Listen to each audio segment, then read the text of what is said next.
Hi everyone, welcome to our channel. Today we are going to do a soft reset on iPhone to fix any problems like black screen, frozen apps, frozen iPhone screen, unresponsive touch, slow performance, and many other issues. This will not delete anything from your iPhone.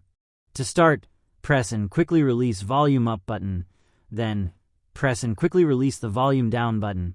Now hold down the side key, keep on holding the button until the Apple logo appears on your iPhone, then let go. Let's do that now. Press and quickly release the volume up, then press and quickly release volume down. Now hold down the side button.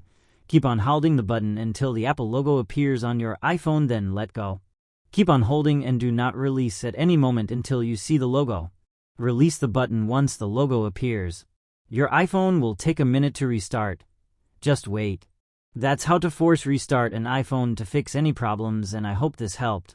Please subscribe, hit that like button and comment. See you in the next video.